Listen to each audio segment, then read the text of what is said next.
he is finding his own feet. You don't like it. You want to condense him. Do boo, boo, boo, my boo, boo.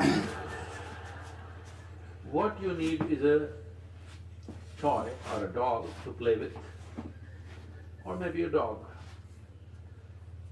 A couple was struggling, not able to make a decision whether to have children or not. The debate between the husband and wife was, the husband wants to have children, the wife says, it's not necessary, we can get a dog instead.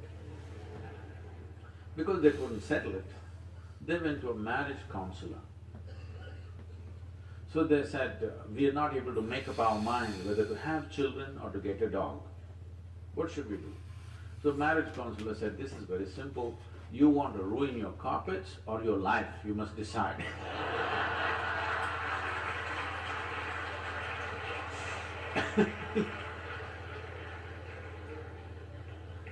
So, you must understand this. If your life is a concrete block, when I say a concrete block, it has clear defined boundaries. This is what I am, like just now Anupama was saying.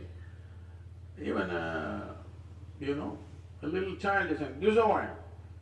That means I've become a concrete block. Because a certain amount of stupid information has come my way. With this I have formed a definition of what I am. So once I have formed a clear concrete block kind of definition to who I am, if two concrete blocks meet with great passion, what will happen? If there is a loose boundary to you, if two people come with great passion, wonderful things of union may happen. Otherwise, two concrete blocks clash, what happens? You know, friction. Friction and breaking of one of the concrete blocks or both will happen. So, once you become like a concrete block, you should not beget more concrete blocks because you're incapable of including another life as a part of yourself. Because you have defined the boundaries of who you are so absolutely, you should not even get married if you ask me, because two concrete blocks living together, all right, it may make a house, it will not make a home. Concrete blocks together will make a house, isn't it? Nothing more beautiful than that will happen. We're already too overbuilt in Mumbai. We don't have to build more, okay? So children when they come, when they're helpless and for everything they look up to you, you think your children are magical because they're helpless. Suppose the baby popped out of you and stood up and said, hey, who the hell are you?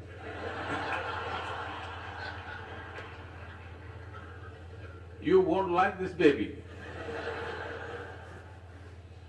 But he takes 14, 15 years to ask that question.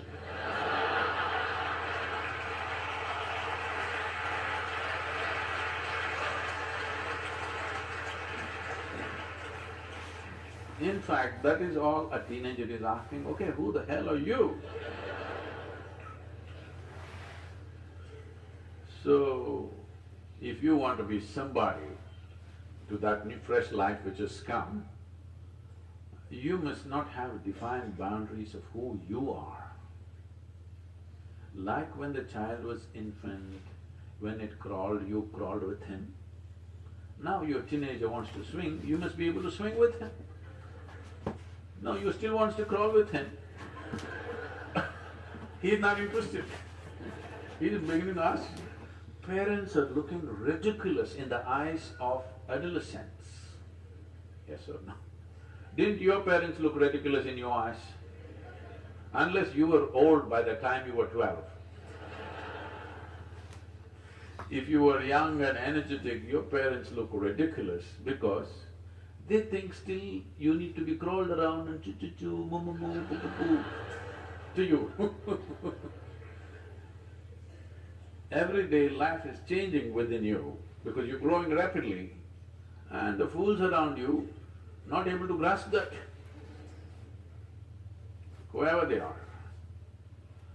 Usually, grandparents become little more endearing than parents because they have little faraway look, you know, little faraway look, because teenage means you're slowly getting poisoned by your hormones. Old age means you're being released from that. So they kind of understand.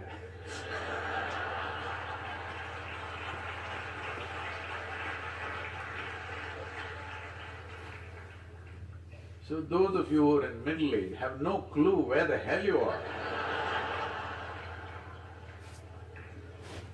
Even historically, the Middle Ages represent a confused state of mind.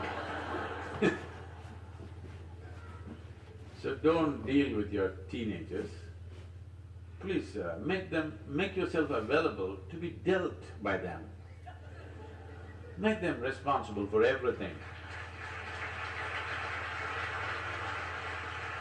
1 month, I'm telling you, 1 month you have the courage to hand over your monthly income to them and say, manage the house. Just give them responsibility. You will see dramatically it will change, you know. Because you must understand, I have been a telephonic father, okay? From the age of 3.5 months, my girl traveled with me, alone in the car. We built the Isha Foundation in Maruti 800, traveling thousands of miles. In 1 calendar year, or actually in 14 months, I did 135,000 kilometers on my Maruti. Okay. So, she was 3.5 months old, one hand on her in the front seat, strapped, and my right leg doesn't go easy, you know, boom. So she grew up in the car till she was 4 years of age. I thought I'll never send her to school because we had bonded and she had such wisdom because she's seen the road, she's seen the people, she's been in all kinds of families. I thought I shouldn't mess this up by sending her to a school. But you know, that age group, that company, unless you have a whole cricket team of children at home, just one child doesn't work, just keeping them alone because they may become too old when they're young. So I put her to school after that. After that, she's always continuously in one hostel to another. And but we kept a very active engagement thanks to the cell phones. Earlier it was the black phone. I would stop somewhere on the highway because I know only at a particular time you can call her in the school. The school opens that phone time only 1 hour. So I am somewhere on a highway, find that black phone and get on, and for that 1 hour I'm on the phone with her. That side for her, all the children outside are screaming at her. Here at the booth, all the people are banging on the booth. So I always had this thing at that time. I'm driving on the highway, I have many phone calls to make, local, international, all kind. First I would get down and go to that phone booth guy and give him 5,000 rupees. He'll be surprised, just hold it. Deposit. And I get into the phone booth and now I am a valued customer. The other people come and they want to make the call within 3 minutes. And they are all standing in a queue and making faces at me, just gesticulating. But that guy says, no, don't disturb him. Because straight 5,000 rupees I'm making international calls, all calls, because there was no cell phones at that time. So I find this time and speak, and after that she went to college and then everything, whatever she's been pursuing, always on phone, and we've kept a very active engagement, and we've never really stayed home. If she comes for vacation, next day we'll be traveling somewhere.